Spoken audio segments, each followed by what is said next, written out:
Bonjour à tous et bienvenue dans cette nouvelle leçon numéro 4 consacrée à la politique agricole commune, la fameuse PAC. Avant de commencer, si ce n'est pas encore fait, je vous invite à vous abonner à ma chaîne. Je suis étudiante en droit et ici je partage mes révisions à l'oral pour aider d'autres étudiants à comprendre et à mémoriser plus facilement les notions juridiques. Sur la chaîne, vous trouverez plusieurs playlists, celle du droit européen matériel bien sûr, mais aussi du droit et libertés fondamentaux, de l'anglais juridique, et j'ai aussi prévu d'en faire pour le droit spécial des sociétés, droit du travail et peut-être même le droit administratif des biens. Je posterai aussi des contenus sur l'organisation, la méthodologie, la motivation, bref, tout ce qui peut aider dans les études de droit. Donc n'hésitez pas à me dire en commentaire les sujets que vous aimeriez que je développe. Franchement, même si ça n'aide qu'une seule personne, pour moi c'est déjà une victoire. Et maintenant, c'est parti pour la leçon numéro 4 sur la politique agricole commune.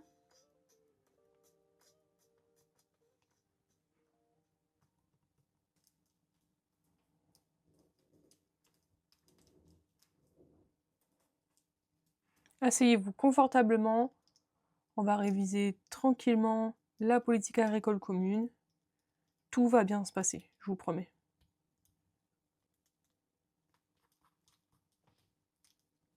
Alors là, on entre dans la partie sur la protection interne de l'espace économique européen.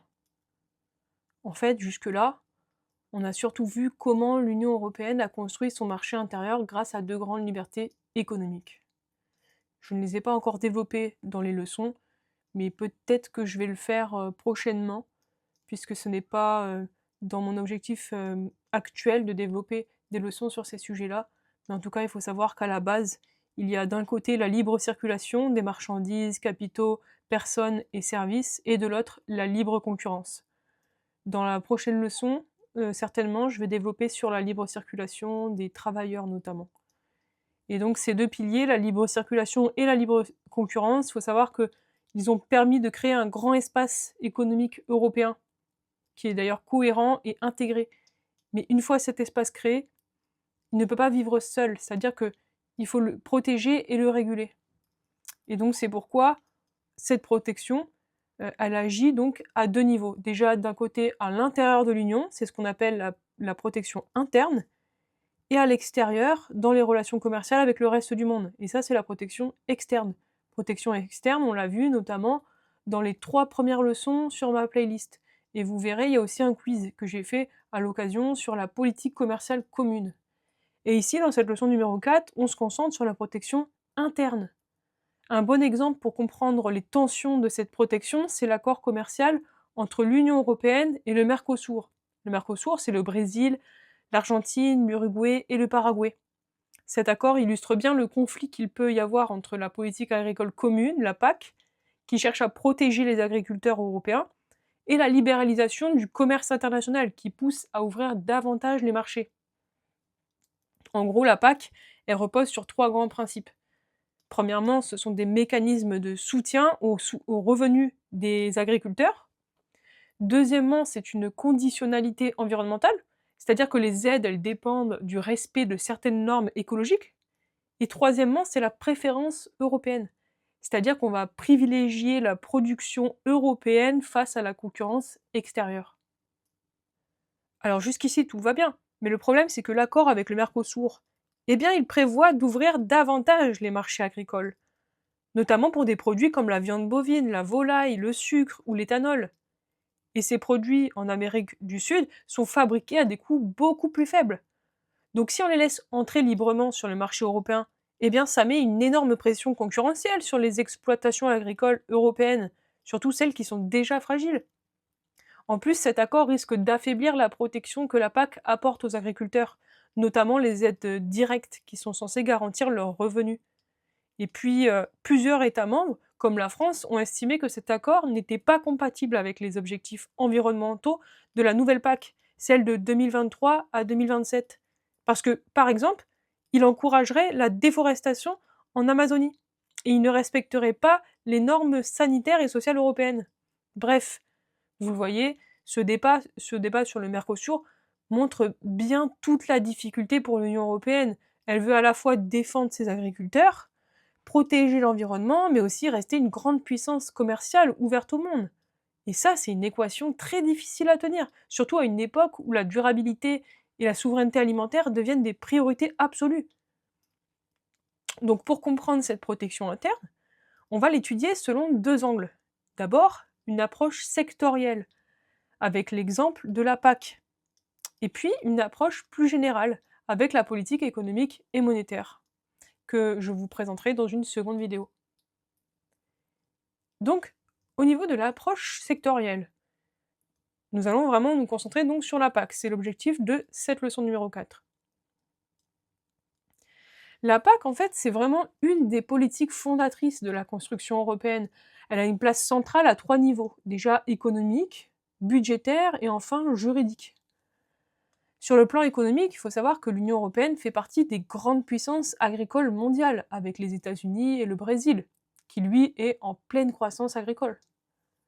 Depuis les années 1970, les produits agricoles européens ont souvent été au centre de gros différends internationaux, surtout avec les États-Unis, dans le cadre du GATT, donc l'ancêtre de l'OMC, puis dans le cadre également de l'OMC. Les conflits ont souvent porté sur des sujets très concrets, comme les bananes, le bœuf aux hormones ou encore les OGM. Ensuite, sur le plan budgétaire, eh bien, la PAC a longtemps été le premier poste de dépense du budget européen. Aujourd'hui, elle est passée en deuxième position, derrière la politique de cohésion économique et sociale. Mais elle reste énorme. Environ 38% du budget de l'Union est consacré à la PAC. Et puis à la fin des années 80, c'était même 76% du budget total. C'est donc un domaine financièrement très sensible, avec des débats intenses entre États membres sur la répartition. Par exemple, pour la période 2014 à 2020, le budget total de la PAC était de 362 milliards d'euros, dont 64 milliards juste pour la France. Environ 9,1 milliards par an quand même. Et ce budget, il se divisait en trois parties. 282 milliards pour le premier pilier, c'est-à-dire le soutien au marché et aux revenus.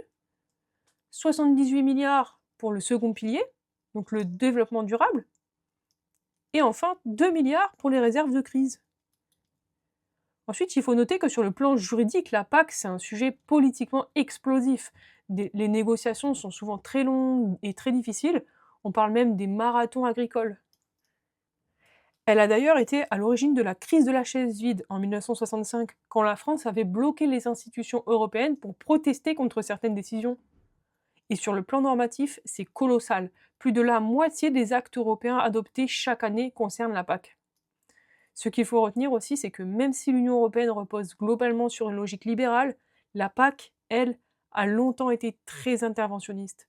Elle fonctionnait sur le principe de préférence européenne, et ça a souvent été critiqué par les États-Unis ou d'autres pays, qui trouvaient que ce n'était pas vraiment conforme aux règles de libre-échange de l'OMC. Aujourd'hui encore, la PAC reste un sujet d'actualité brûlant, autant à l'intérieur qu'à l'extérieur de l'Union. Par exemple, sur le plan interne, elle a connu plusieurs grandes réformes au cours des 20 dernières années. Déjà la réforme McSherry en 1992, l'agenda 2000 en 1999, la réforme Fischler, adoptée au sommet de Luxembourg en 2003, le bilan de santé de 2009, et enfin la réforme de 2013, entrée en vigueur en 2014, qui fixait les orientations de la PAC jusqu'en 2020. Toutes ces réformes, elles avaient des objectifs communs. Déjà, c'était pour mettre l'accent sur la qualité des produits plutôt que sur la quantité, mieux intégrer la dimension environnementale, et puis réduire l'intervention directe des institutions européennes pour s'adapter au libre-échange et aux exigences de l'OMC. Mais malgré toutes ces réformes, la question agricole reste ultra sensible, que ce soit pour les États membres ou pour les partenaires commerciaux. Et justement, sur le plan international, les règles de l'OMC, notamment l'accord sur l'agriculture, imposent des contraintes fortes à la PAC. C'est même à cause de ces contraintes que plusieurs réformes ont eu lieu. On peut citer par exemple le cycle de Doha, lancé il y a plus de 10 ans, qui visait à réviser cet accord pour mieux encadrer les subventions agricoles. Mais bon, les discussions ont souvent échoué. Suspendues en 2006, en 2008, puis finalement abandonnées en 2011, faute d'accord sur la question agricole. Même l'accord de Bali de 2013 n'a été qu'un compromis de façade. Il a surtout montré que les blocages restent très profonds sur ce sujet à l'OMC. En fait, la PAC, c'est une politique fondatrice, mais aussi une source permanente de tensions entre les États membres, entre l'Europe et ses partenaires commerciaux, et même entre les objectifs économiques, environnementaux et sociaux de l'Union elle-même. Alors pour bien comprendre comment fonctionne la PAC, il faut savoir quelles sont les compétences de l'Union européenne en matière agricole. En fait, la vraie naissance de la PAC, c'est en 1962, lors de la conférence de Stresa, en Italie. C'est là qu'on a véritablement posé les bases de cette politique commune. Et pour la présenter clairement, on distingue 3 éléments. Les objectifs, les produits concernés et les moyens d'action. S'agissant des objectifs de la PAC, tout part de l'article 39, paragraphe 1 du traité sur le fonctionnement de l'Union européenne, TFUE. Cet article fixe 5 grands principes, 5 grands objectifs qui datent de 1957 et qui n'ont jamais été modifiés depuis. Alors déjà, accroître la productivité de l'agriculture. Parce qu'à l'époque, dans les années 50, on sortait de la guerre et il fallait reconstruire l'Europe et relancer la production agricole. Ensuite, assurer un niveau de vie équitable à la population agricole, autrement dit, soutenir le revenu des agriculteurs. Stabiliser les marchés en évitant les trop grandes variations de prix et en contrôlant les volumes produits. Garantir la sécurité des approvisionnements, parce qu'à cette époque-là, l'Europe n'était pas autosuffisante sur le plan alimentaire. Et enfin, garantir des prix raisonnables pour les consommateurs, pour qu'ils puissent se nourrir sans que les prix explosent. Mais ces 5 objectifs, même s'ils paraissent clairs sur le papier, entrent souvent en conflit entre eux. Par exemple, dans les années 80, l'objectif d'accroître la productivité a conduit à des surproductions énormes. On parlait à l'époque des fameuses montagnes de beurre ou des océans de lait. Et autre tension classique, si on veut soutenir les revenus des agricoles, eh bien ça passe par des prix plus élevés sur les produits. Mais du coup, c'est le consommateur qui paie plus cher. Donc la PAC, elle a toujours dû jongler entre ces objectifs contradictoires. Ensuite, l'article 39, paragraphe 2 du TFUE vient préciser que la PAC n'est pas seulement économique, elle est aussi sociale. C'est très important parce que ça veut dire qu'on ne parle pas juste de production ou de commerce, mais aussi de conditions de vie des agriculteurs, de cohésion sociale, de ruralité, etc. Et justement, la Cour de justice de l'Union européenne a confirmé cette vision large des objectifs. Par exemple, dans l'affaire Hormones de 1988, le Royaume-Uni refusait d'appliquer l'interdiction européenne sur les hormones de croissance pour les bovins. La Cour a jugé que la santé publique faisait partie des objectifs de la PAC. Même chose dans l'affaire de la vache folle, en 1998, quand il y a eu l'embargo sur le bœuf britannique à cause de l'encéphalopathie spongiforme bovine, autrement dit la vache folle, eh bien la Cour a redit que pour protéger la santé, c'est aussi protéger l'agriculture européenne. Et puis il faut ajouter à ça l'article 11 du TFUE, qui impose que toutes les politiques européennes, y compris la PAC, intègrent les préoccupations environnementales. C'est ce qu'on appelle le principe d'intégration environnementale, qui est lié à l'idée de développement durable. Ce qui est intéressant, c'est que malgré tous ces nouveaux enjeux, santé, environnement, durabilité, eh bien le texte de l'article 39, paragraphe 1 n'a jamais été modifié, même pas avec le traité de Lisbonne en 2009. Pourtant, beaucoup d'experts avaient demandé une mise à jour pour que le texte reflète ces nouvelles priorités. Enfin, concernant les produits soumis à la PAC, eh bien, l'article 38, paragraphe 1 du TFUE vient définir ce qu'on appelle les produits agricoles. Le texte, il dit « Par produits agricoles, on entend les produits du sol, de l'élevage et de la pêcherie, ainsi que les produits de première transformation, qui sont en relation directe avec ces produits. » Donc en gros, ça concerne 3 grands types de produits. Premièrement, les produits du sol.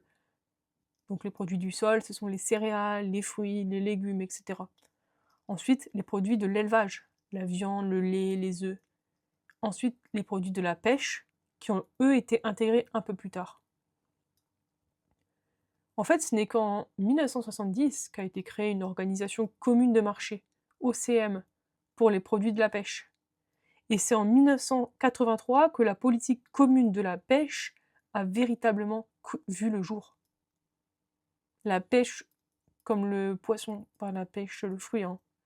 Et à cette époque, on parlait même d'Europe bleue, pour vous dire, parce qu'on étendait la logique agricole jusqu'au domaine maritime, avec des règles sur la gestion des ressources halieutiques et la fixation des prix du poisson. Puis en 2002, plusieurs règlements ont donné à cette politique une autonomie juridique, qui est entrée en vigueur en 2003. À partir de là, la politique de la pêche est devenue indépendante de la PAC, même si elle reste construite sur les mêmes bases. Et attention, l'article 38 précise aussi un point important. Seuls les produits de première transformation sont concernés, à condition qu'ils aient un lien direct avec la production agricole ou halieutique. Qu'est-ce que ça veut dire? Eh bien, ça veut dire que la PAC concerne les produits à finalité alimentaire, qu'ils soient destinés à l'homme ou aux animaux, mais pas les produits à usage médical ou énergétique, comme les biocarburants. Donc pour résumer simplement, la PAC s'applique à tous les produits agricoles et halieutiques bruts ou peu transformés, dès lors qu'ils ont une finalité alimentaire. C'est là que se joue le cœur de la politique agroalimentaire européenne, entre souveraineté, sécurité, équilibre économique. Après avoir vu les objectifs et les produits concernés par la PAC, il faut maintenant comprendre comment l'Union agit concrètement pour atteindre tout ça. Autrement dit, quels sont ses moyens d'action. S'agissant des moyens d'action de l'Union dans le cadre de la PAC. Eh bien, la politique agricole commune repose en réalité sur 3 volets complémentaires. Premièrement, la politique des structures. Deuxièmement, la politique des marchés. Et enfin, les contrôles vétérinaires et sanitaires. Concernant la politique des structures, eh bien, elle vise les évolutions à long terme. Donc la modernisation, le développement durable et l'adaptation des exploitations. Deuxièmement, la politique des marchés, qui concerne les prix, la production et les échanges agricoles à court terme. Et enfin, les contrôles vétérinaires et sanitaires, qui sont le dernier pilier, mais celui-là reste une compétence nationale, donc partagée avec les États. C'est pour ça qu'on dit souvent que la PAC est presque une compétence exclusive de l'Union, mais pas tout à fait à cause de ce dernier pilier. En gros, l'Union fixe le cadre global et les grandes orientations, mais les États restent impliqués dans la mise en œuvre concrète. Et pour bien comprendre ce système, il faut distinguer 2 choses.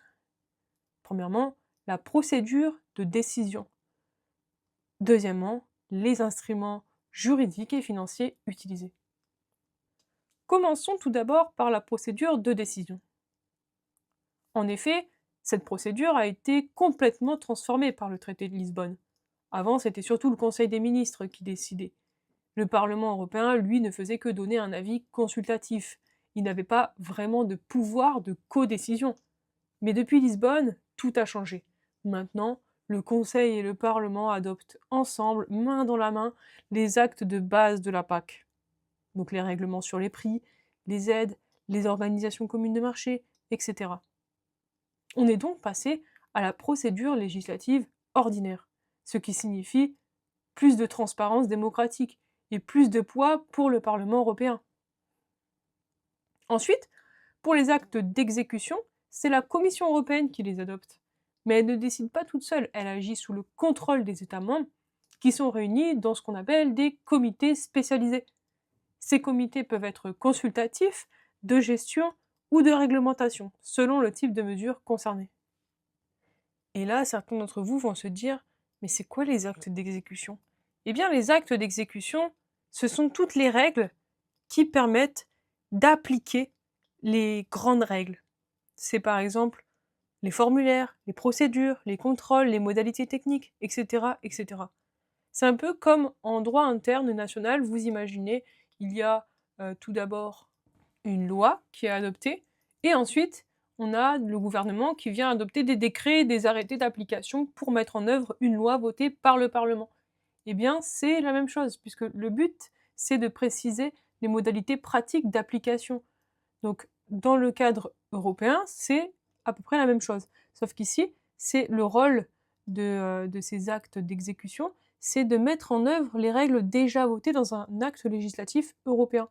Le but, c'est donc de garantir une application uniforme dans tous les États membres. Comme je vous ai dit, ce sont par exemple des formulaires types, des règles techniques, des modalités d'application d'un règlement. Et donc, c'est la Commission européenne, sur la base de l'article 291 TFUE, qui va adopter des actes d'exécution.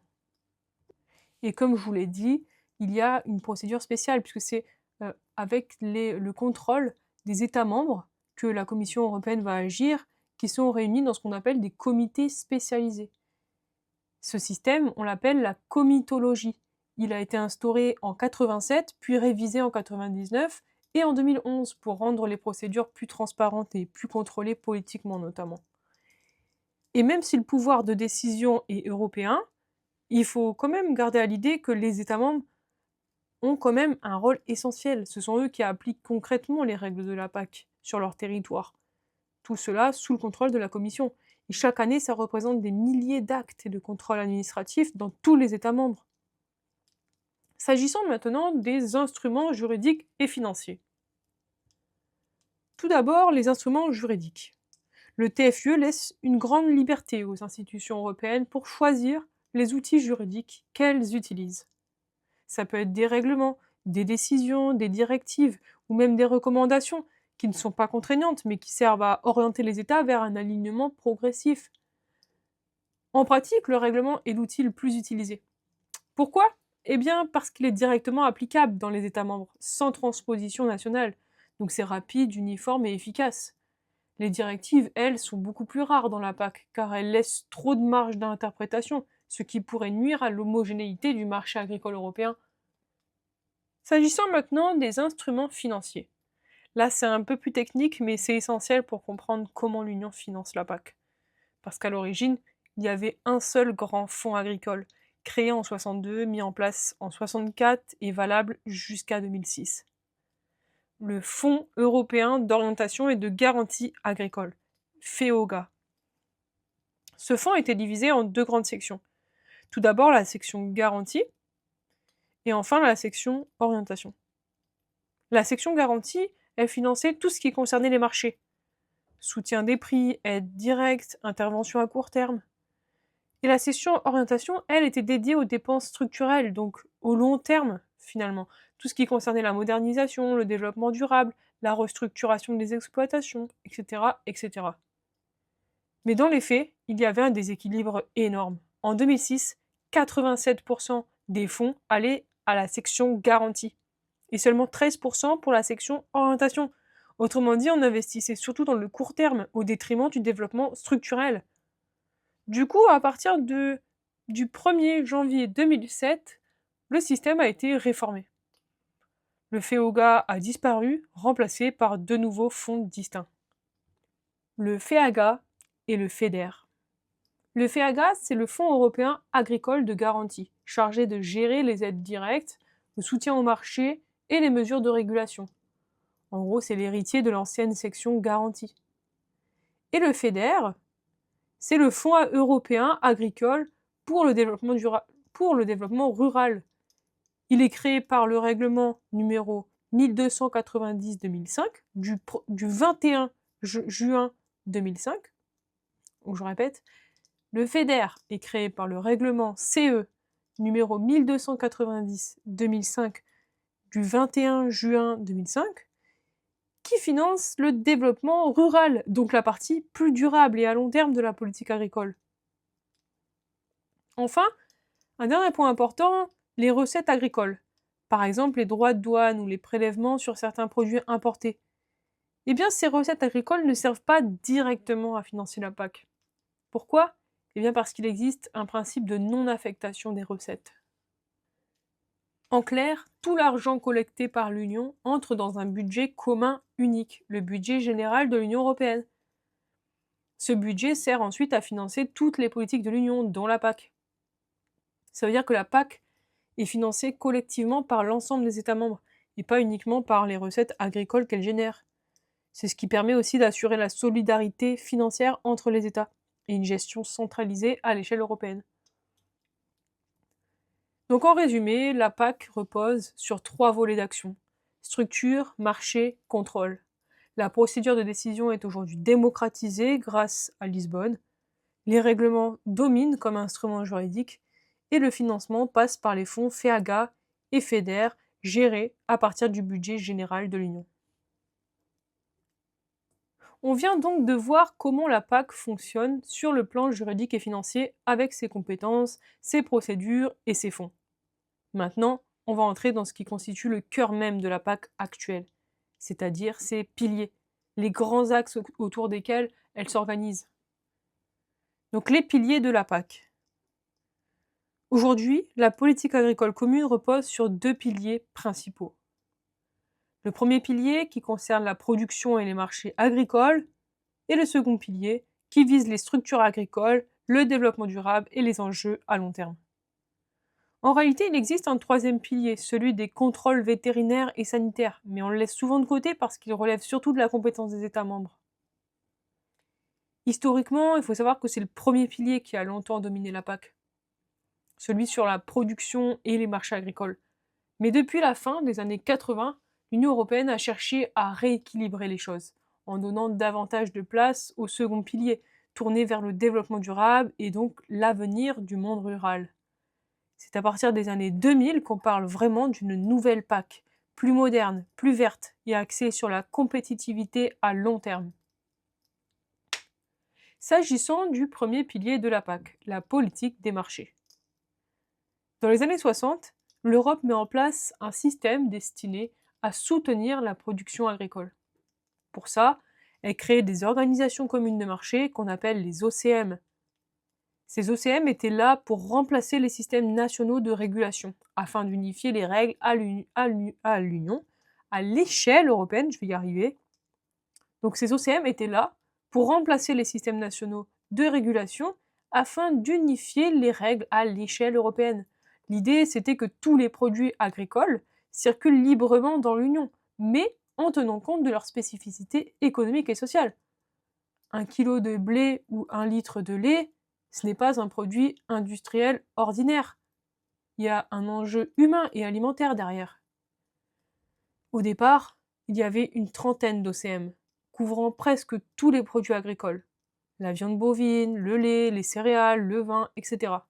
Seule la pomme de terre et l'alcool éthylique n'étaient pas concernés. Ces OCM formaient l'ossature de la PAC, et elles reposaient toutes sur 3 grands principes communs. Les prix agricoles, les garanties et les échanges avec les pays tiers, donc les relations commerciales extérieures. Et c'est surtout le système de prix qui a marqué l'histoire de la PAC. Donc on va maintenant parler du système de prix. Au début, l'Union européenne fixait des prix de référence pour stabiliser le marché et pour protéger les producteurs notamment. L'objectif, c'était de mettre les agriculteurs à l'abri des variations du marché mondial, qui est souvent instable et défavorable. Concrètement, 3 niveaux de prix avaient été instaurés. Le prix d'orientation, le prix d'intervention et le prix de seuil. Le prix d'orientation, c'est ce qu'on peut appeler le prix idéal. C'était une sorte de repère théorique fixé en fonction de la production et de la consommation européenne. En gros, c'était le prix que les institutions estimaient juste pour équilibrer le marché. Le prix d'intervention, c'était le filet de sécurité. Il se situait entre 10 à 20% en dessous du prix d'orientation. Quand les prix du marché tombaient en dessous de ce seuil, eh bien des organismes publics nationaux, comme l'Office national des céréales en France, achetaient les produits agricoles pour éviter l'effondrement des prix. Ça garantissait aux agriculteurs un revenu minimum, même en cas de crise. Et enfin, le prix de seuil, lui, s'appliquait aux produits importés. L'Union interdisait l'entrée sur son marché de produits étrangers vendus en dessous de ce prix, pour protéger les producteurs européens. C'est ça qu'on a appelé la préférence communautaire, puisqu'on a cherché à favoriser les produits européens avant tout. Et pendant plusieurs décennies, ce système a bien fonctionné. Les agriculteurs avaient des revenus stables, l'Europe a atteint son autosuffisance alimentaire. Mais comme souvent, il y a eu des effets pervers. D'abord, la surproduction. Puisque les prix étaient garantis et plus élevés que les prix mondiaux, les agriculteurs ont produit toujours plus pour profiter du système. Résultat, des montagnes de beurre, des lacs de lait, des stocks énormes de céréales. Ensuite, le coût budgétaire, il a explosé. L'Union devait acheter, stocker et parfois détruire les excédents, ce qui a fait de la PAC la politique la plus coûteuse de toute l'UE. Troisième problème, les distorsions du commerce international. Pour écouler ses surplus, l'Europe exportait à bas prix, grâce à des subventions à l'exportation appelées restitution. Mais ça faussait complètement la concurrence mondiale. Des pays en Afrique ou en Amérique latine se plaignaient de ne plus pouvoir vendre leurs propres produits, ruinés par les prix européens subventionnés.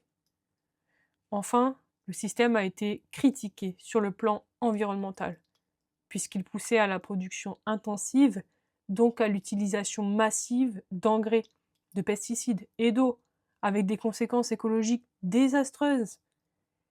Face à tout ça, à partir de la fin des années 80, l'Union a engagé une réforme progressive. Les prix agricoles ont commencé à baisser pour se rapprocher des prix mondiaux.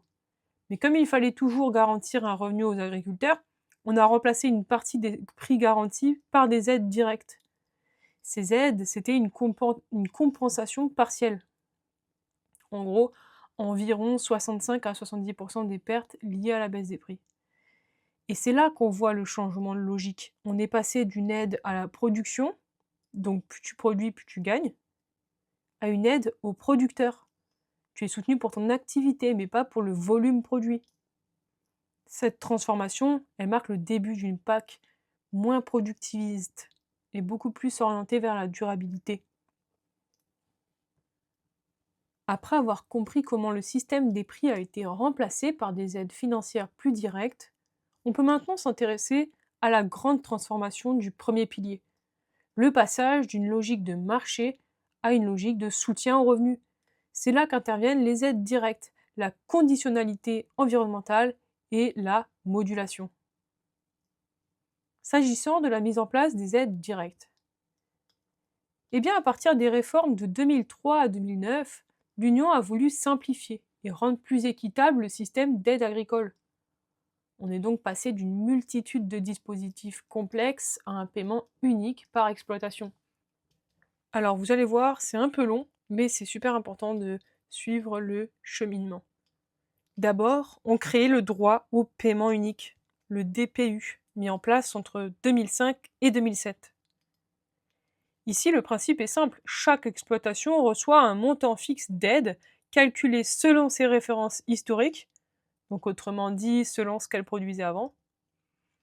Et ce droit, il devient un actif économique à part entière. Il peut être vendu, transféré, avec ou sans les terres, mais seulement à l'intérieur d'un même État membre. Donc le DPU, c'est un peu comme une rente agricole, liée à l'exploitation. Un droit à percevoir des aides tant qu'on respecte les règles. Puis arrive la réforme de 2013, qui veut unifier le système et le rendre plus juste. On abandonne progressivement les références historiques pour passer à une aide forfaitaire à l'hectare, appelée régime de paiement de base, RPB. L'idée, c'est que toutes les terres agricoles d'un même pays soient traitées de manière équivalente, et ce, quelle que soit leur histoire passée. En plus, les États peuvent accorder des aides majorées sur les premiers hectares pour soutenir les petites et moyennes exploitations. C'est ce qu'on appelle le paiement redistributif. En France, ce système a été appliqué à partir de 2015 et reste en vigueur jusqu'à la nouvelle PAC, 2003-2027. Autre changement clé, le principe du découplage des aides. Puisqu'avant, les aides dépendaient directement du volume de production. Plus tu produisais, plus tu recevais. Désormais, les aides sont forfaitaires, donc indépendantes du niveau de production. Ce découplage rend la PAC compatible avec les règles de l'OMC qui interdisent les soutiens faussant la concurrence mondiale. Les seules exceptions concernent quelques aides couplées. Par exemple, la prime à la vache allaitante. Mais elles sont plafonnées à 13% du total des aides nationales depuis 2013, contre 10% avant. Enfin, et c'est le plus important à retenir ici, depuis la nouvelle PAC 2013-2027, le RPB a été remplacé par une aide encore plus moderne, l'aide de base aux revenus pour un développement durable. C'est désormais le socle central du premier pilier. Elle reste versée à l'hectare et découplée de la production, mais elle met désormais l'accent sur la durabilité économique et environnementale. Pour en bénéficier, les agriculteurs doivent respecter des normes précises: conditionnalité environnementale, bien-être animal, sécurité alimentaire, mais aussi activer leur droit à paiement sur des surfaces admissibles. À côté de ça, on a introduit un nouveau système appelé les éco-régimes, financé à hauteur d'environ 25% des paiements directs. Ces éco-régimes récompensent les pratiques vertueuses: protection de la biodiversité, réduction des intrants chimiques, gestion durable des sols et de l'eau, etc. Bref, on voit bien que la logique a complètement changé. On ne paye plus pour produire, on paye pour produire mieux, dans le respect du développement durable. S'agissant de la conditionnalité et du verdissement, l'autre grande révolution du premier pilier, c'est bien la conditionnalité des aides, qu'on appelle aussi le verdissement de la PAC verte. Autrement dit, pas de respect des règles, pas d'argent. Le versement des aides, il est désormais soumis à des normes environnementales, sanitaires et alimentaires. C'est donc ce qu'on appelle le pilier vert, qui représente entre 30% du budget du premier pilier. 3 obligations majeures en font partie. Tout d'abord, la diversification des cultures. Au moins 2 cultures si la surface cultivée est inférieure à 30 hectares, et 3 si elle est supérieure. Ensuite, le maintien des prairies permanentes pour préserver les sols et le stockage du carbone.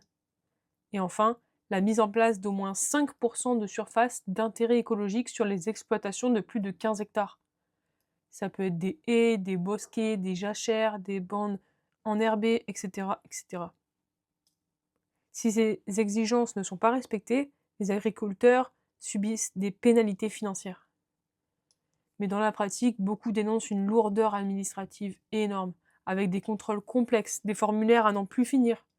Malgré ces critiques, cette dimension verte est essentielle, parce qu'elle permet de lier le revenu agricole à la protection du climat et de la biodiversité.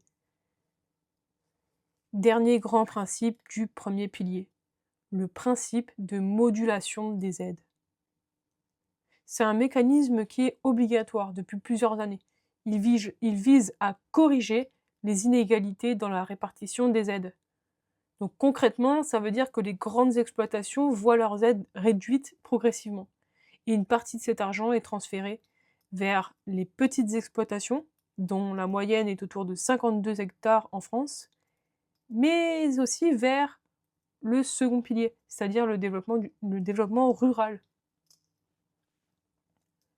Au départ, la réduction était d'environ 5%, puis elle a été relevée à 10%, voire 14% pour les grosses structures. L'objectif est simple, rétablir un équilibre, parce qu'encore récemment, 20% des exploitations recevaient 80% des aides totales. C'est la fameuse règle du 80-20. Autrement dit, la modulation cherche à rendre la PAC plus juste socialement, en favorisant les exploitations familiales, locales et durables, au lieu de concentrer les subventions sur les géants de l'agro-industrie. Enfin, on vient de voir comment les aides directes, la conditionnalité et la modulation ont transformé la logique du premier pilier. L'Europe ne subventionne plus la production, elle soutient désormais le revenu et la durabilité. Mais à côté de ces aides, il restait encore tout un pan historique du système: les garanties et les mécanismes de régulation des échanges. C'est eux qui, pendant des décennies, ont structuré les organisations communes de marché, les fameuses OCM.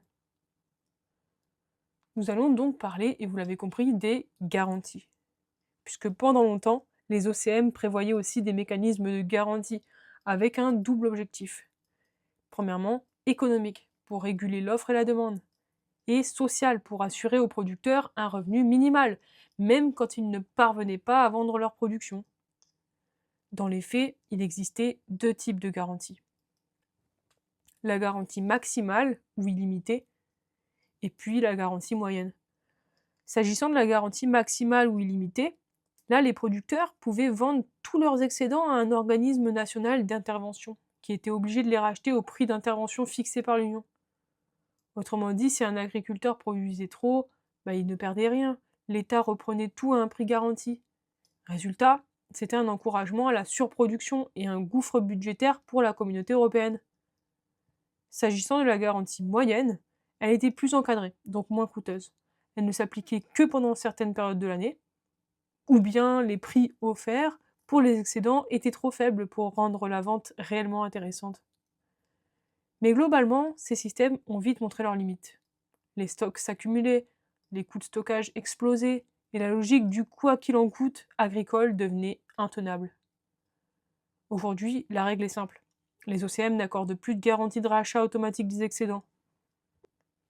Les producteurs doivent affronter le marché avec des aides ciblées en cas de crise, mais plus de parachutes illimités comme autrefois.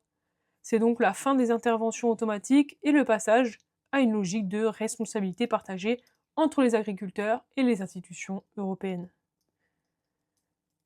Concernant maintenant le système régissant les échanges dans les OCM. Les OCM ont aussi toujours eu un rôle clé dans la gestion des échanges entre l'Union et les pays tiers, c'est-à-dire dans les relations commerciales agricoles. Elles reposent sur 3 grands mécanismes qu'on peut résumer simplement.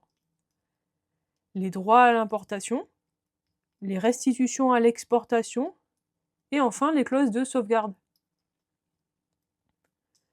Concernant les droits à l'importation, l'idée ici c'est de protéger le marché intérieur européen. Donc quand un produit agricole étranger est vendu moins cher sur le marché mondial que sur le marché européen, un droit à l'importation vient combler la différence entre les deux prix. Autrement dit, si le blé coûte 150 € la tonne dans le monde, mais 250 € en Europe, on va imposer 100 € de droit à l'importation pour établir l'équilibre. C'est une mesure protectionniste assumée, visant à éviter une concurrence déloyale avec des pays où les coûts de production sont beaucoup plus bas. Ce mécanisme est d'ailleurs souvent critiqué par les États-Unis et d'autres partenaires commerciaux, qui y voient une entrave au libre-échange. S'agissant des restitutions à l'exportation, ce système fonctionne dans l'autre sens. Puisque les produits européens sont souvent plus chers que les prix mondiaux, les producteurs avaient du mal à les vendre à l'international. Pour compenser cet écart, l'Union versait une prime à l'exportation, appelée restitution, pour permettre aux entreprises européennes de vendre leurs produits à l'étranger au prix du marché mondial sans perdre d'argent. En clair, si un kilo de beurre valait 4 € en Europe et 2,50 € sur le marché mondial, l'Union versait 1,50 € par kilo exporté. Mais ce système a été très controversé parce qu'il faussait la concurrence mondiale et nuisait aux producteurs des pays en développement. C'est pourquoi ces aides à l'exportation ont été interdites par l'OMC. Elles devaient disparaître définitivement en 2013. Concernant maintenant les clauses de sauvegarde, ce sont des mécanismes d'urgence activés quand le marché est menacé. Elles peuvent servir dans 2 situations opposées. D'une part, quand il y a trop d'importations et que le marché européen est saturé. La Commission européenne peut suspendre les certificats d'importation, instaurer des quotas ou limiter temporairement les importations pour stabiliser les prix. D'autre part, quand il y a un risque de pénurie en Europe, souvent à cause des prix mondiaux trop élevés. Ici, les producteurs européens sont tentés d'exporter massivement pour profiter de ces prix. Pour éviter que le marché européen se vide, la Commission peut bloquer les exportations en refusant les certificats ou imposer des taxes à l'exportation pour décourager la sortie des produits. Ces clauses de sauvegarde offrent donc à la Commission une flexibilité importante pour réguler les crises et maintenir un équilibre entre production, consommation et prix.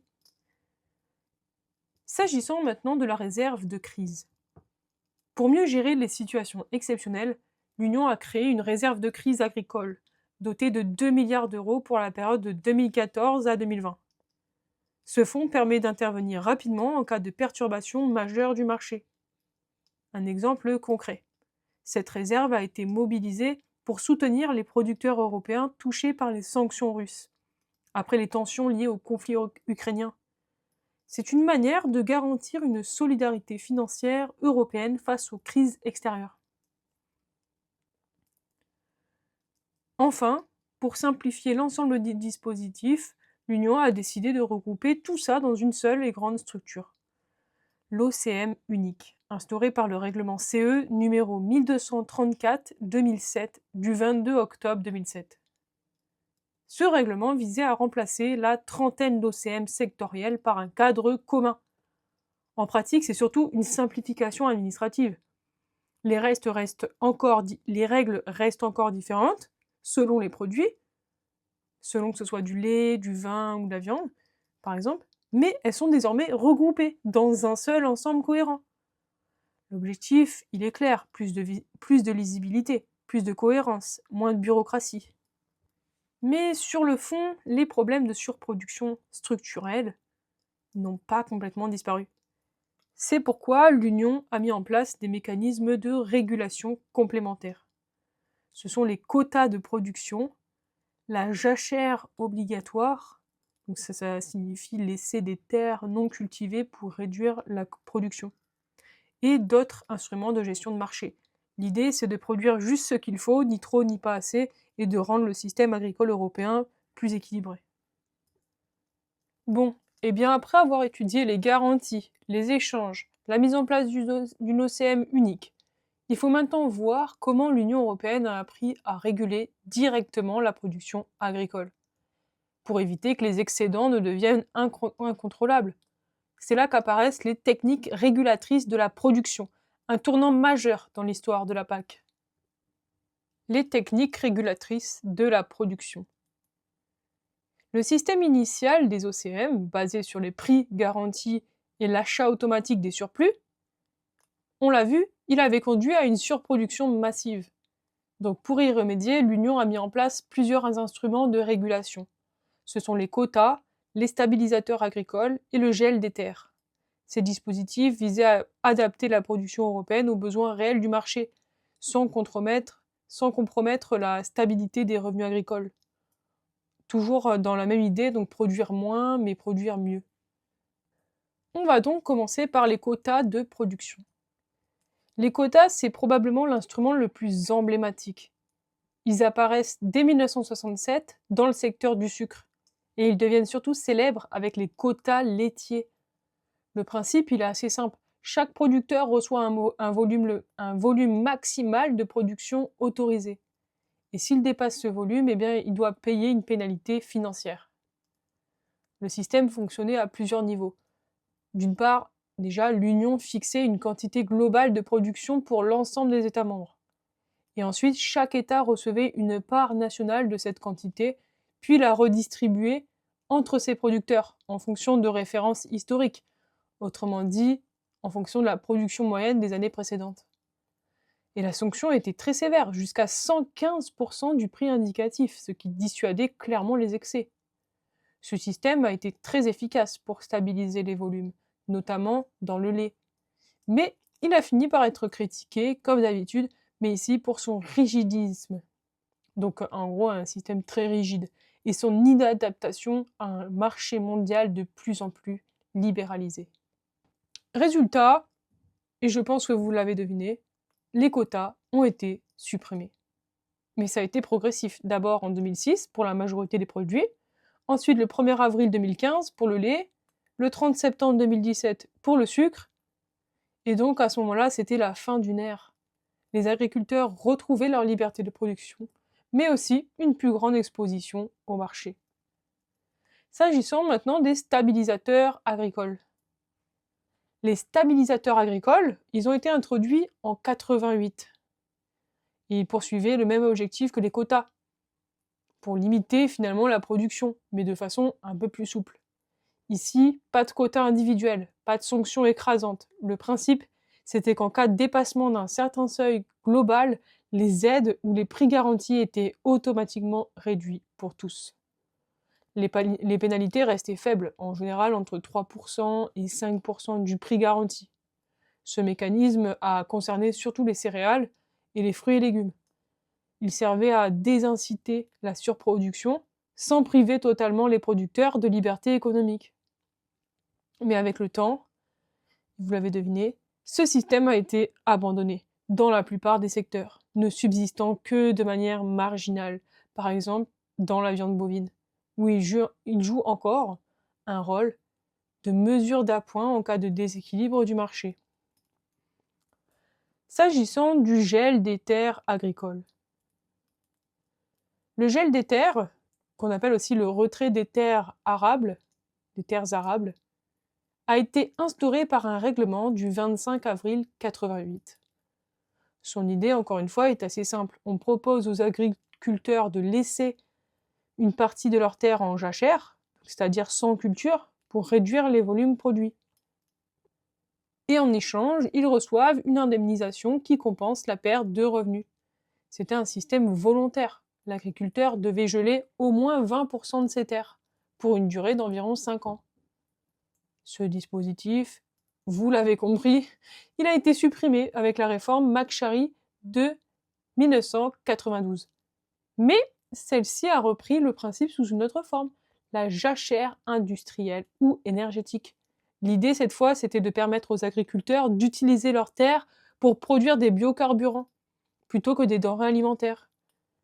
Finalement, ce système de gel des terres a été abandonné en 2009, quand l'Union a estimé que la production agricole devait à nouveau être encouragée, notamment après la crise alimentaire mondiale de 2008. Quand on prend du recul, on voit bien qu'il y a une transformation. On peut y voir une évolution générale de la politique des marchés. Au départ, la politique des marchés, le premier pilier, était fondée sur une logique productiviste. Stimuler la production à tout prix grâce au soutien et au prix garanti. Mais à force d'excédents, de gaspillage, de critiques internationales, l'Union a dû changer de modèle. Elle a progressivement basculé vers une politique de soutien direct aux revenus, plus conforme aux règles de l'OMC et aux exigences de développement durable. La réforme de 2013 a encore accentué cette évolution. Désormais, chaque État membre dispose d'une marge de manœuvre plus large. Il peut utiliser jusqu'à 10% de ses aides nationales pour financer des actions spécifiques relevant du premier pilier. C'est une nouvelle forme de modulation interne. Et pour que tout cela soit cohérent, chaque pays doit présenter à la Commission européenne un plan stratégique national, PSN. Ce plan décrit les priorités nationales, les orientations politiques et la manière dont chaque État veut appliquer la PAC. Mais attention, la Commission garde le dernier mot. Elle valide ou non ses choix pour garantir une cohérence d'ensemble. Cette dernière évolution montre bien la nouvelle logique. La PAC ne cherche plus seulement à soutenir la production, mais à intégrer les dimensions économiques, sociales et environnementales. C'est vraiment le plus important qu'il faut retenir. C'est pour ça qu'on le répète plusieurs fois dans cette leçon. C'est cette articulation entre court terme, donc les marchés, et le long terme, le développement durable, qui constitue l'équilibre central aujourd'hui de la PAC. Et là, vous vous dites que ça fait déjà beaucoup de choses à retenir, ne serait-ce que pour le premier pilier qu'on vient de terminer, celui des marchés des aides directes, qui visait, je le rappelle, à réguler les prix et à soutenir les revenus des agriculteurs. Mais la PAC ne s'arrête pas là, elle repose aussi sur un second pilier, tourné vers le long terme, le développement durable, le développement rural, à ne pas confondre avec le développement durable d'ailleurs, et la restructuration du monde agricole. Voyons donc le second pilier de la PAC, la politique des structures. Depuis le début des années 90, la PAC a connu 4 grandes réformes, et même une 5e plus récente. Ces réformes ont complètement transformé son orientation. Donc tout d'abord la réforme McSharry, on l'a vu déjà, de 92, l'agenda 2000 de 99, l'accord du Luxembourg de 2003, souvent appelé la réforme Fischler, la réforme de 2013 qui a fixé le cadre de la PAC pour la période 2014 à 2020, et enfin la réforme 2020-2022, entrée en vigueur le 1er janvier 2023, après le Brexit. On en avait parlé au début de la leçon, mais c'était simplement pour les citer. Là, on va vraiment développer en fait. Donc au départ, ces réformes, elles avaient pour but d'adapter la PAC aux règles de l'OMC. C'était vraiment ça le but en fait. C'est-à-dire réduire les aides qui faussaient la concurrence mondiale. Mais petit à petit, Ces réformes ont aussi introduit une vision complètement nouvelle de l'agriculture, fondée sur ce qu'on appelle la multifonctionnalité. Donc je vais vous expliquer ce que c'est que le principe de la multifonctionnalité. L'idée de base, c'est que l'agriculture ne se résume pas à produire, puisqu'elle a aussi un rôle social, territorial et environnemental.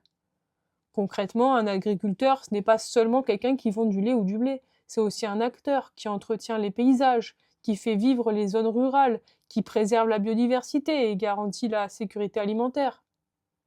Ce principe de multifonctionnalité justifie donc un régime spécifique pour l'agriculture européenne, une sorte d'exception agricole au sein du marché unique, car elle rend des services d'intérêt général. C'est pourquoi toutes les mesures du second pilier s'organisent autour de deux grands axes. Tout d'abord, les mesures concernant le producteur, c'est-à-dire le développement rural. Et d'une autre part, les mesures concernant le consommateur, centrées sur la qualité et la sécurité alimentaire. On va donc développer ce qui concerne donc l'axe des mesures concernant le producteur, le développement rural. Pendant longtemps, cette dimension a été marginale dans la PAC. Mais à partir de l'agenda 2000, elle devient centrale. Le règlement numéro 1257/99 du 17 mai 1999 établit officiellement le soutien au développement rural sur un modèle inspiré de la politique de cohésion économique et sociale. Trois grands principes structurent cette approche: flexibilité, décentralisation, partenariat. Flexibilité car les États peuvent choisir les actions les plus adaptées à leurs besoins. Décentralisation avec plus de pouvoir de gestion au niveau national et régional. Partenariat à travers des contrats agro-environnementaux entre les pouvoirs publics et les agriculteurs. Puis, le règlement numéro 445/2002 du 15 mars 2002 vient poser les bases d'une véritable politique de développement rural qui complète la politique des marchés. Elle sera renforcée ensuite par la réforme de 2013, puis par la nouvelle PAC de 2023 à 2027. Mais alors ici, s'il fallait retenir une seule idée directrice, ce serait l'exception agricole. Ce qu'il faut retenir, c'est que la PAC reconnaît désormais la pluralité des fonctions de l'agriculture. Elle n'est plus seulement économique, mais aussi sociale, territoriale et environnementale. Sociale parce qu'il y a des emplois, la transmission familiale, des formations. Territoriale parce qu'on parle d'aménagement du territoire, maintien des campagnes vivantes. Et enfin environnementale, puisqu'on parle de préserver des ressources naturelles et aussi du climat. C'est ce qu'on appelle la multifonctionnalité agricole, ou encore l'exception agricole européenne. Mais alors, vous vous demandez certainement quelles sont les principales mesures de ce second pilier. Pour mettre cette philosophie en pratique, l'Union a donc instauré plusieurs dispositifs. Le soutien à l'investissement dans les exploitations. Ça concerne la modernisation des outils, les innovations technologiques, les infrastructures durables, etc., etc. Les aides à la formation et à l'installation des jeunes agriculteurs. Donc, depuis 2013, les États peuvent majorer les aides pendant 5 ans pour les agriculteurs de moins de 40 ans, une mesure qui a été adoptée en France. Troisièmement, les aides à la pré-retraite, pour favoriser le regroupement des exploitations et le renouvellement des générations. Quatrièmement, le soutien aux zones défavorisées, notamment les zones de montagne, pour compenser les contraintes naturelles. Ensuite, les aides à la sylviculture. La sylviculture, c'est pas parce qu'on cultive des gens qui s'appellent Sylvie, hein. J'espère que je vous ai fait rire parce que si vous m'avez écouté jusque-là, vous êtes vraiment, vraiment courageuse. Ou courageux. Mais bon, en général, c'est plutôt les filles qui sont courageuses. Je rigole. Bon, la sylviculture, c'est simplement la culture des forêts. En clair, c'est l'ensemble des techniques qui sont utilisées pour entretenir, exploiter et régénérer les forêts, afin d'en tirer notamment du bois, tout en préservant leur équilibre. Mais bon, ce qui nous intéresse ici, c'est que la forêt, ici, est considérée comme un puits de carbone, donc un acteur clé dans la lutte contre les gaz à effet de serre. Ensuite, s'agissant des autres mesures de ce second pilier, il y a les soutiens aux pratiques respectueuses de l'environnement, notamment la gestion des engrais et des nitrates. Par exemple, la condamnation de la France en 2014 pour le dossier des nitrates bretons. Et dernièrement, les aides au bien-être animal, qui concernent la taille des enclos, la luminosité, le confort des animaux, etc., etc. Il faut noter que depuis 2003, les financements du développement rural ont fortement augmenté. Et cette orientation correspond à un mouvement global. Partout dans le monde, les grandes politiques agricoles doivent aujourd'hui intégrer les enjeux climatiques et environnementaux. On peut donc dire que la PAC, c'est une politique qui est désormais internationale. Parce que la PAC ne peut plus être isolée du contexte mondial. Les règles de l'OMC interdisent les subventions qui faussent la concurrence. Donc l'Union a dû réorienter ses aides vers des soutiens verts, c'est-à-dire non commerciaux, liés à la protection de l'environnement et du territoire. Mais cette évolution, elle est aussi liée à une pression diplomatique de nombreux petits États insulaires menacés par le changement climatique. En 2023, certains d'entre eux, notamment le Vanuatu, Fidji, les îles Salomon, les Maldives, les Seychelles, les États des Caraïbes, ont même saisi la Cour internationale de justice pour obtenir un avis consultatif sur les obligations des États face au réchauffement climatique. En gros, leur objectif, c'était d'obliger moralement les grandes puissances, dont l'Union européenne, à réduire leurs émissions de gaz à effet de serre et à prévenir les dommages environnementaux transfrontaliers. Pourquoi cette démarche? Eh bien, parce que ces pays sont en première ligne. L'élévation du niveau des mers menace leur territoire et leur souveraineté. La perte de biodiversité et la dégradation des sols réduisent leur sécurité alimentaire. Les cyclones, sécheresses et inondations deviennent de plus en plus fréquents. Et tout cela entraîne des déplacements forcés de population, donc une crise climatique mondiale potentielle. L'Union européenne, en réorientant la PAC vers des objectifs écologiques et durables, répond donc à un double impératif. Interne, préserver son modèle agricole, et international, assumer ses responsabilités climatiques. S'agissant du financement du développement rural, pour ce qui est de la période de 2007 à 2013, les aides du second pilier atteignaient 77,6 milliards d'euros, soit environ 20% du budget total de la PAC. La réforme de 2013 a maintenu ce niveau à 78 milliards d'euros pour 2014 à 2020. Les États ont désormais la possibilité de transférer jusqu'à 15% de leur enveloppe, du second pilier vers le premier ou du premier vers le second, en fonction de leurs priorités nationales. Et grâce à la modulation, je vous rappelle, c'est la réduction des aides aux grandes exploitations, eh bien l'Union dégage des ressources supplémentaires pour le développement rural. Concernant maintenant les domaines prioritaires depuis 2013. La réforme de 2013 a fixé plusieurs axes stratégiques majeurs. Tout d'abord, la biodiversité, avec la protection des zones à haute valeur naturelle, favorables à la diversité écologique. Deuxièmement, la gestion de l'eau, devenue une ressource rare et stratégique. Et enfin, la lutte contre le changement climatique, car l'agriculture représente encore 10 à 12% des émissions totales de gaz à effet de serre, mais joue aussi un rôle clé dans la captation du CO2. L'Union s'est d'ailleurs engagée à atteindre 20% d'énergie renouvelable dans sa consommation totale d'ici 2020, objectif qui s'inscrit dans cette même logique écologique. Bon, on est en 2025 et l'Union européenne, elle est passée à de nouveaux objectifs. Cet objectif qui concernait 2020, il avait été adopté à l'époque et il concernait des objectifs que l'UE souhaitait atteindre d'ici 2020.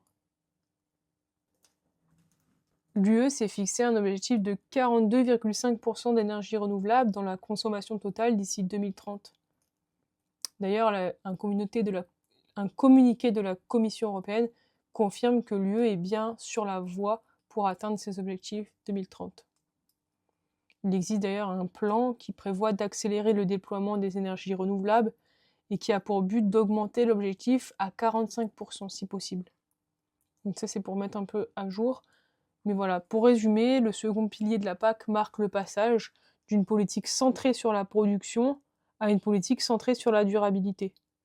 Il fait de l'agriculteur un acteur global du développement durable européen, au croisement de l'économie, de la société et de l'environnement. Et après avoir vu les mesures tournées vers le producteur et le développement rural, il faut maintenant s'intéresser à l'autre versant du second pilier, les mesures qui concernent le consommateur, c'est-à-dire tout ce qui touche à la qualité et à la sécurité alimentaire. Pendant très longtemps, la PAC a été obsédée par la quantité, produire toujours plus, pour atteindre l'autosuffisance alimentaire qu'elle s'était promise. Mais aujourd'hui, le consommateur européen ne veut plus seulement du beaucoup, il veut du bon, du sûr et du traçable. C'est pour ça que la PAC a évolué vers une logique de qualité de produits et de sécurité alimentaire, avec des contrôles stricts et des labels protégés, s'agissant donc de la qualité des produits. Il faut noter que l'idée d'une politique de qualité n'est pas récente. Dès la fin des années 60, la communauté européenne voulait harmoniser les législations nationales pour garantir une certaine uniformité dans les produits vendus. Mais à cette époque, les tentatives échouent, faute d'accord entre les États. Par exemple sur la composition du chocolat, qui différait d'un pays à l'autre. Ce n'est qu'en 1990, ou plutôt dans les années 90, que cette politique prend vraiment forme. D'abord avec l'agriculture biologique.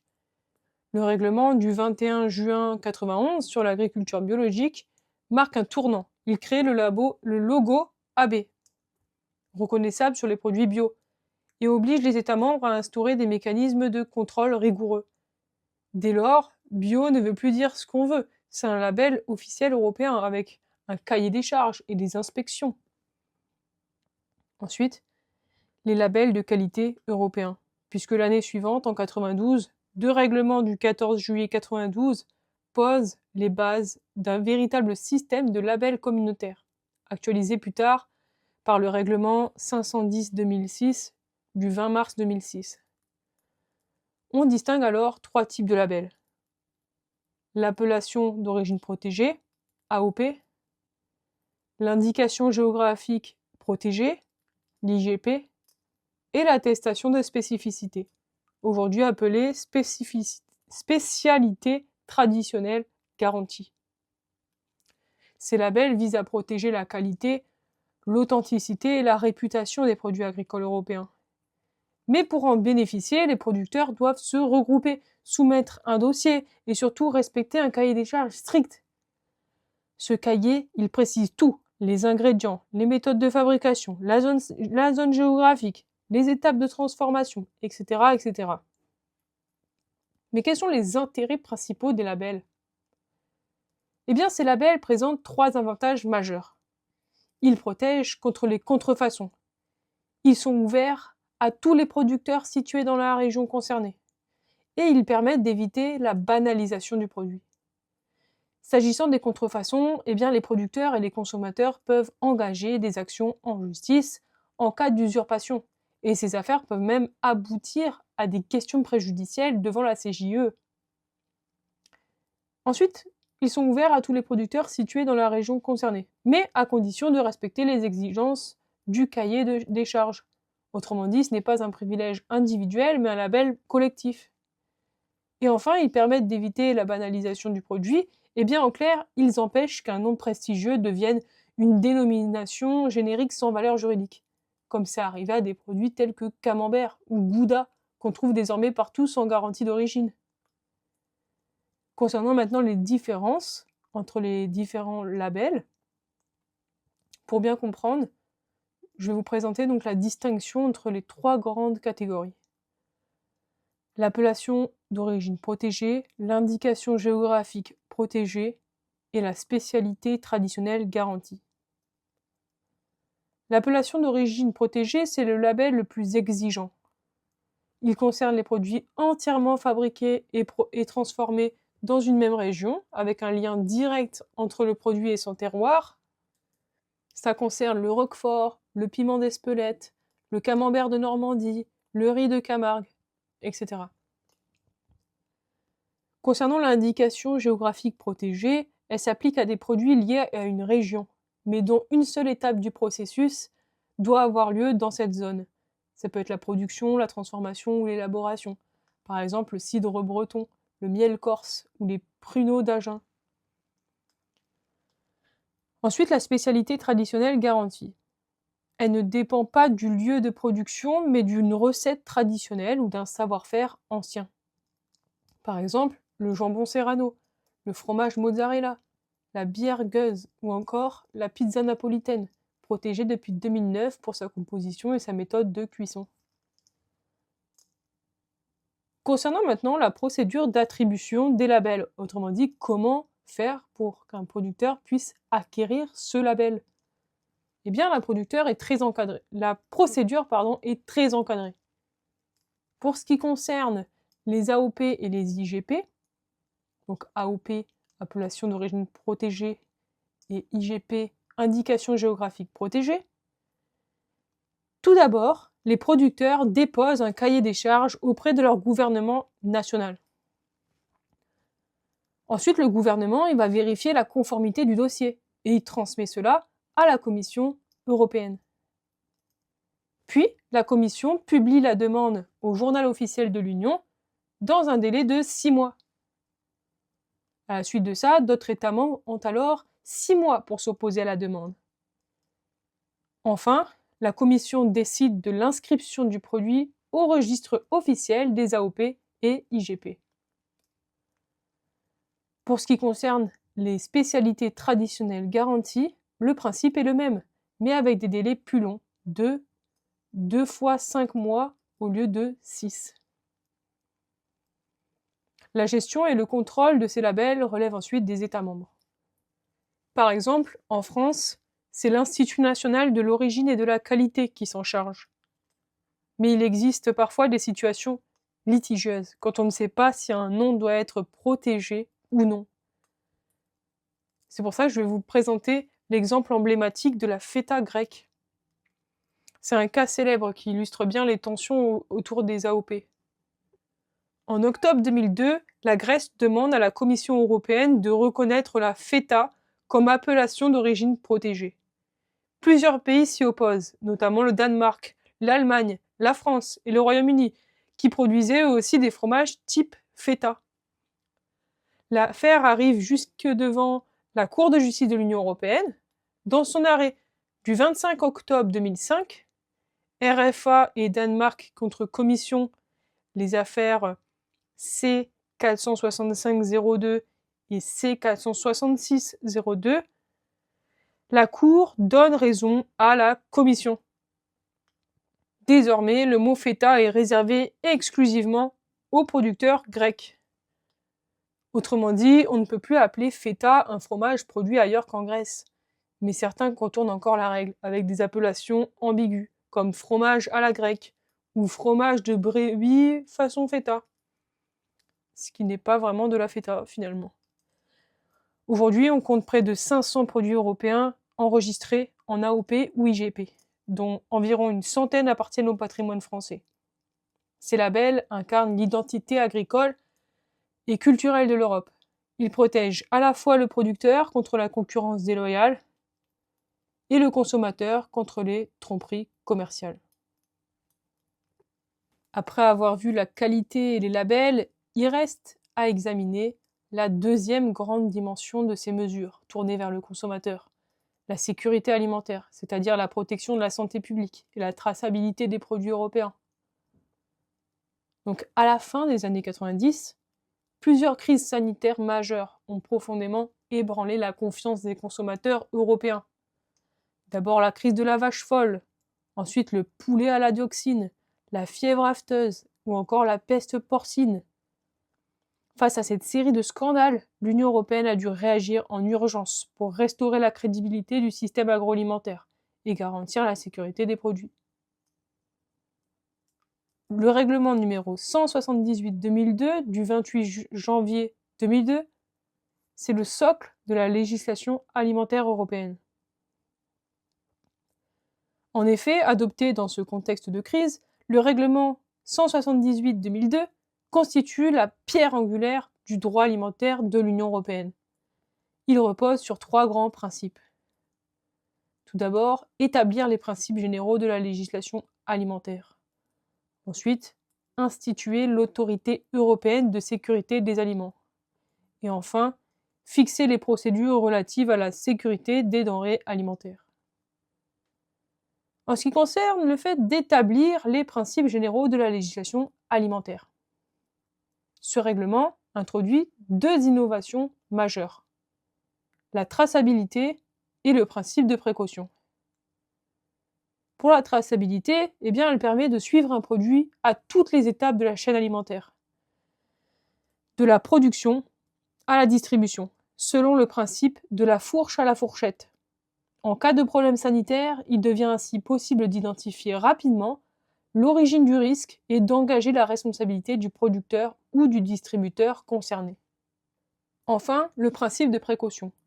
Lorsqu'un risque pour la santé est suspecté, mais pas encore prouvé scientifiquement, les autorités européennes peuvent prendre des mesures préventives. Par exemple, une interdiction provisoire, le retrait du marché, une suspension d'autorisation. Ce principe est désormais un principe général du droit de l'Union européenne, consacré par la jurisprudence du tribunal de première instance, notamment l'arrêt Artegodan du 26 novembre 2002, ainsi que l'arrêt Laboratoire avec un S Servier du 28 janvier 2003. Ces décisions ont affirmé la légitimité du principe de précaution comme fondement juridique de la sécurité alimentaire en Europe. Ensuite, deuxième grand objectif, instituer l'autorité européenne de sécurité des aliments. Le règlement crée une autorité européenne indépendante, l'AESA, chargée d'apporter une expertise scientifique et technique à la Commission, au Conseil et aux États membres. Elle évalue les risques, elle émet des avis scientifiques et elle propose des recommandations sur les sujets sensibles, comme les OGM, les pesticides ou les additifs alimentaires.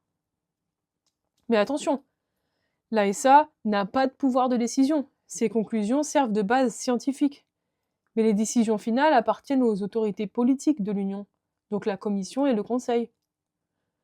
D'ailleurs, l'autorité a parfois été critiquée pour des conflits d'intérêts, parce que certains de ses membres avaient des liens notamment avec des industries agroalimentaires. Cela a ravivé le débat sur la nécessité d'une indépendance totale de l'expertise scientifique vis-à-vis du pouvoir économique. Au niveau national, chaque État dispose d'une structure équivalente. En France, c'est l'ANSES, l'ANSES. Vous pouvez le prononcer comme vous voulez. En fait, c'est l'ancienne AFSSA, qui assure le même rôle de veille et d'évaluation des risques. S'agissant du troisième grand objectif de ce règlement, fixer les procédures relatives à la sécurité des denrées alimentaires. En effet, le règlement établit un système global de surveillance de toute la chaîne alimentaire, depuis la production jusqu'à la consommation. C'est le principe qu'on dit from farm to fork, de la ferme à la fourchette, ou de la fourche à la fourchette. Ce principe garantit une approche intégrée, prenant en compte toutes les étapes du processus: élevage, transformation, transport, stockage et vente. Pour compléter ce cadre, plusieurs règlements d'exécution ont été adoptés, notamment le règlement 854/2004 du 29 avril 2004, qui fixe des règles d'hygiène applicables à la viande, au lait et aux produits laitiers. Ces règles sont obligatoires depuis le 1er janvier 2006 dans toute l'Union européenne.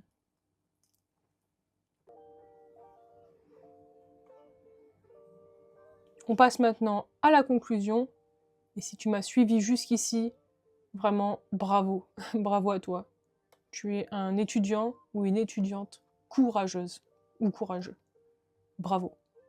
Et donc, pour la conclusion, depuis une vingtaine d'années, la politique agricole commune s'est profondément transformée. Vous l'avez vu, énormément de suppressions, de réformes. C'est très compliqué d'ailleurs à retenir tous ces règlements, mais il faut que ça rentre. Le plus important déjà, c'est de retenir le principe, les numéros des règlements, etc. Je pense que ça doit venir dans un second temps. Et donc ici, il faut retenir que le modèle, il était d'abord fondé sur une production de masse, avec des prix garantis, qui a ensuite laissé la place à une approche plus équilibrée, articulée autour de 3 priorités. D'abord, un soutien rénové aux revenus agricoles, grâce au système des aides directes. Ensuite, une prise en compte accrue de l'environnement. On le voit à travers le verdissement du premier pilier et la promotion du développement rural dans le second pilier. Et enfin, une exigence de sécurité alimentaire assurée par une traçabilité rigoureuse et une application du principe de précaution. Cette évolution s'explique aussi par les contraintes internationales, notamment celles imposées par l'Organisation mondiale du commerce, qui a contraint l'Union à réorienter ses aides pour les rendre compatibles avec le commerce mondial. Dans le même temps, l'Union tente de défendre son modèle agricole spécifique sur la scène internationale. Un modèle fondé sur la multifonctionnalité, le développement durable, la qualité et la sécurité alimentaire. Enfin, il faut noter la décentralisation croissante de la PAC, marquée par un transfert progressif des responsabilités vers les États membres. Cela, d'ailleurs, accompagne une volonté de gestion plus souple et plus proche du terrain. Mais cette tendance s'accompagne aussi de nouvelles tensions budgétaires. Le Brexit a réduit la contribution globale au budget européen, relançant le débat sur la répartition de la PAC et son avenir financier. Ainsi, la PAC du XXIe siècle n'est plus seulement une politique agricole, c'est une politique économique, environnementale et sanitaire, au cœur du projet européen, qui cherche à concilier productivité, durabilité et sécurité au service de tous les citoyens.